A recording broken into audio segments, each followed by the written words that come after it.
Hello, my name is Dale Jackson, and I went to UW for a Bachelor of Science in Electrical Engineering, and I took the Peers Seminar course in fall of 2010, and I was appointed to be a Peers leader in winter 2011 up until the point of when I graduated UW in fall of 2012.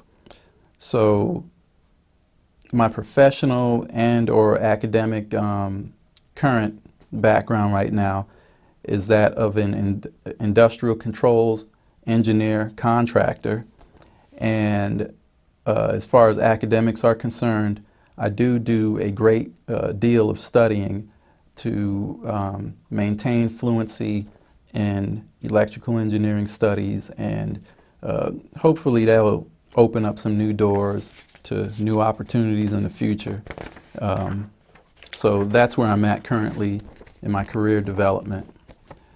But one thing electrical engineering has definitely taught me and impressed upon me from its outstart is that pretty much you are going to be a student for life, always learning new things or new ways of doing something that you have already accomplished. Maybe there's a new, different way to do it, and so therefore, even if you're really well grounded in it, you will at least probably still keep up with the current trends in technology.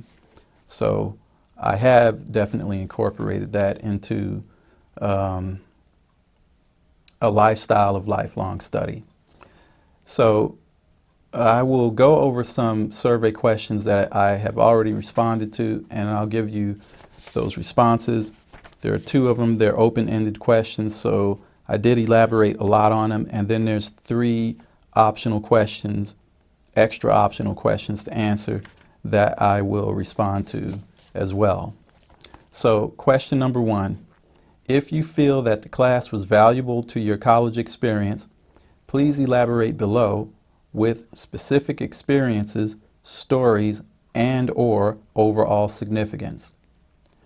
My response is that the subject content of Peers is unique and essential to the engineering curriculum because it analyzes social issues that are very real, both in academia and definitely in the working world of industry.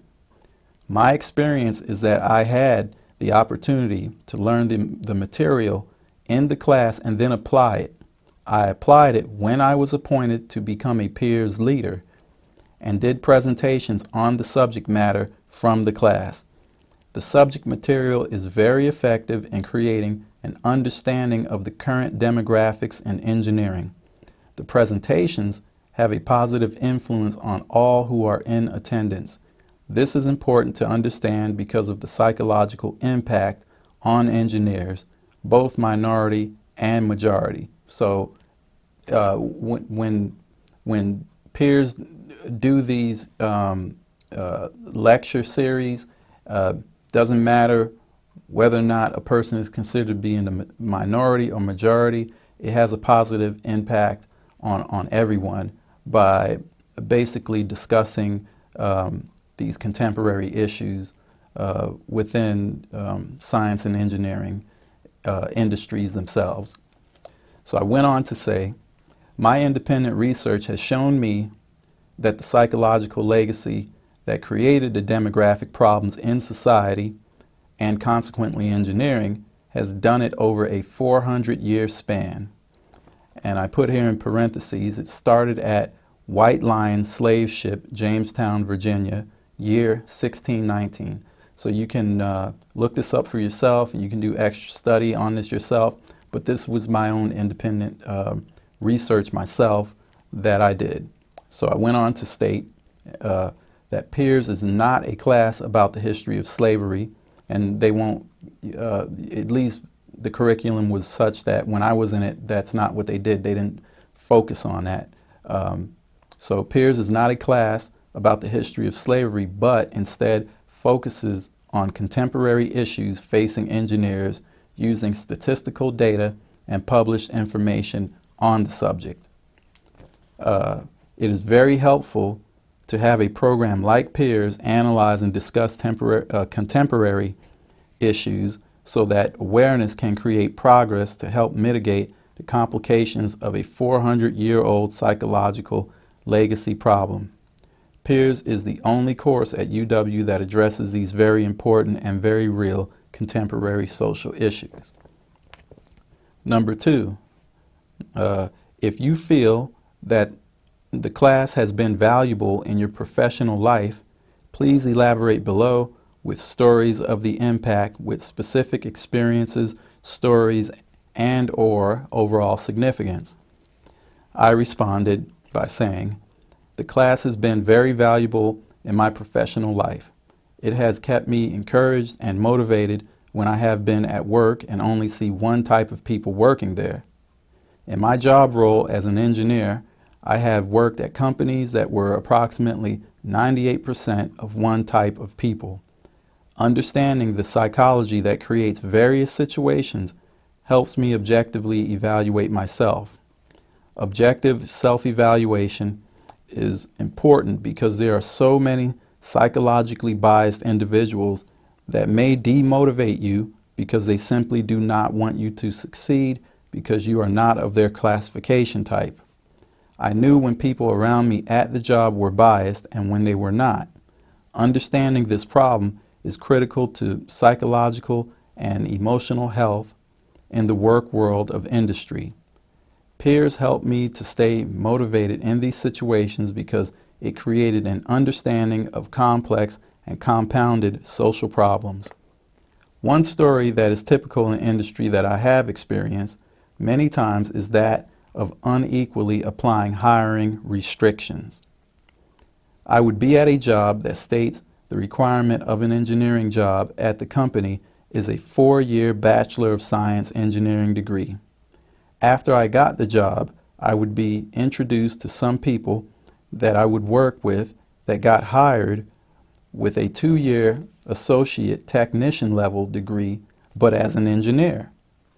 These technician level degree people were of the majority group and had problems doing their engineering level work, yet they had been there for years. I was expected to come in and mentor and therefore transfer my skills to them. How could I cope with the stress of knowing what I was being put through if I didn't understand why it was like this? Unfortunately, this situation is very typical, and having an understanding of it is the best way to mentally cope with it. It helps to understand that this is a particular form of privilege that exists widely in industry. Please feel free to contact me for more stories and typical situations of experience in engineering job roles. When I saw this as being a chronic episode that just kept happening, I mean, I was, it wasn't just that one company.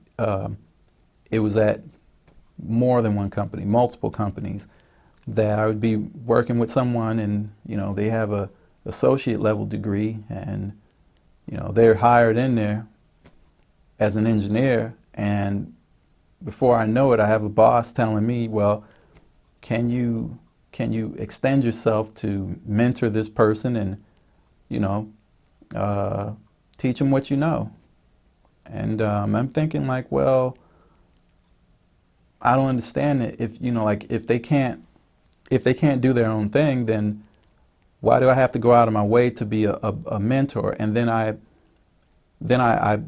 saw that, okay, this is a nice way of framing the idea that you want me to transfer my skills to them, which is unfair. But why are you urging me to do that? Well, it's because you like this person. This comes about through being mentally biased, and there are several different reasons to like someone. So, I mean, you can like somebody because they're tall, because they're short, because they wear a certain hat, or you could like them because of some particular demographic group that they belong to, right? So, therefore, I saw this and experienced it a lot. So, Yeah, definitely. That's one of the things that I was made aware of by taking uh, the peers course and reading through the material that they had collected and compiled and had a basically a directory for on their website to point you out to various different articles um, where this actually, is not just an isolated incident. This is, this happens a lot actually, but I actually experienced it. So I'll go ahead and get into the extra questions section now. These are optional, but I want to answer them anyways. So I'll answer them. There's 3 of them. Number 1, what topics taught in the peers class did you find the most valuable in your academic and professional life? I think all of them were valuable, both in my academic and professional life, because they're very relevant. And when I took the course, there was 6 topic areas that we covered: biology, talent, hard work. So that's topic number 1. And the idea or the question is, what matters and what weighs more into a person's development of competencies? Is it biology, like, well, my mother and father were smart, so I'm going to be smart?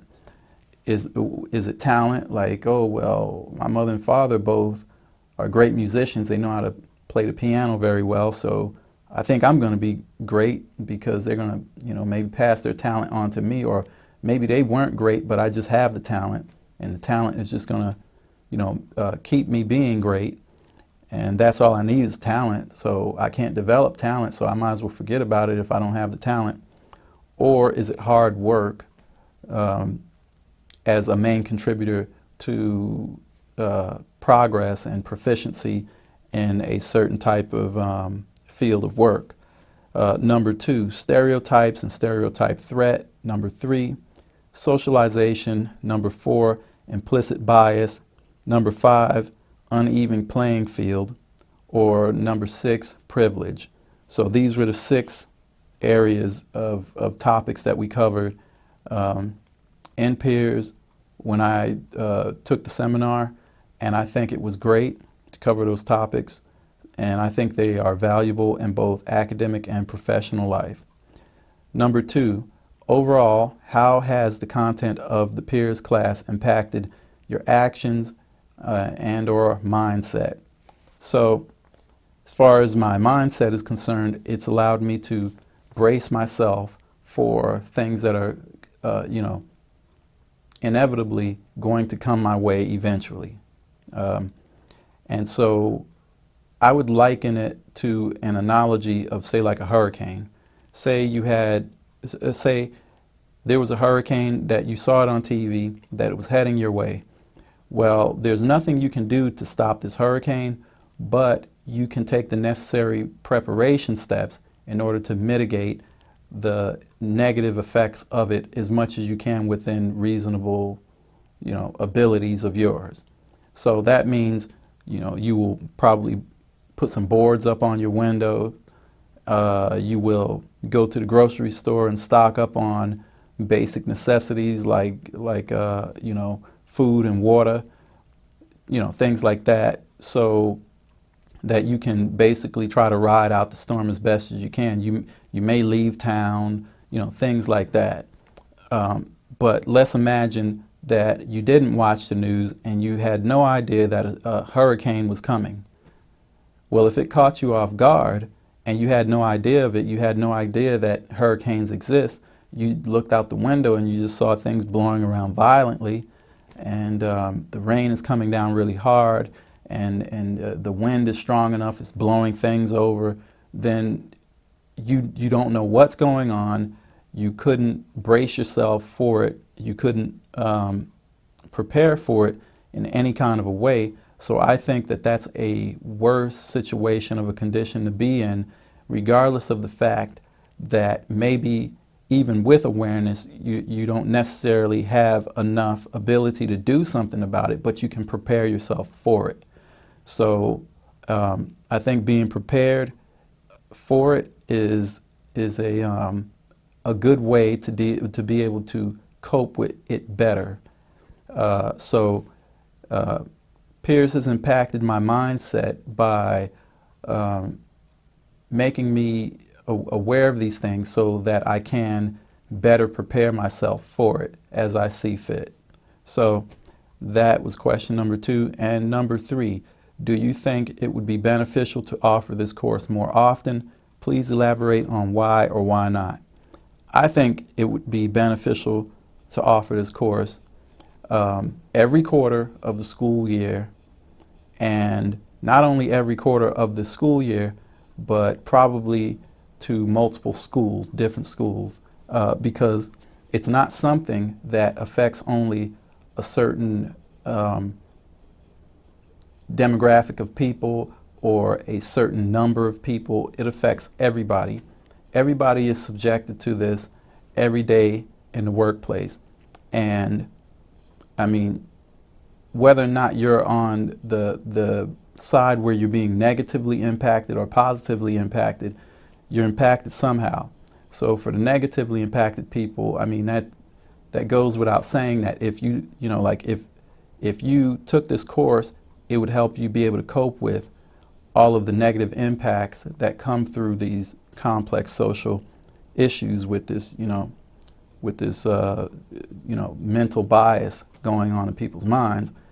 But on the majority side, where these people are being positively impacted by this, it would at least let them know that these issues exist, and that perhaps maybe you aren't in the position that you're in simply because you are very competent at what you're doing and you totally deserve it.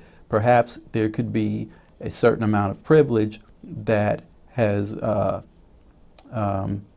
made it possible for you to be where you're at. And therefore, at that point, possibly it may make some of those people a little bit more humble. And they will realize that they're just fortunate to have the positions that they do, and it's not necessarily due to competence or even hard work in and of itself. So with that being said, yes, I think it should be offered year-round, every quarter, and ideally at every school, because again, it impacts everyone, not just some people or other people, everyone. So that completes the survey questions, and I do thank you for taking the time to listen to my responses to this. Thank you very much, and have a nice day.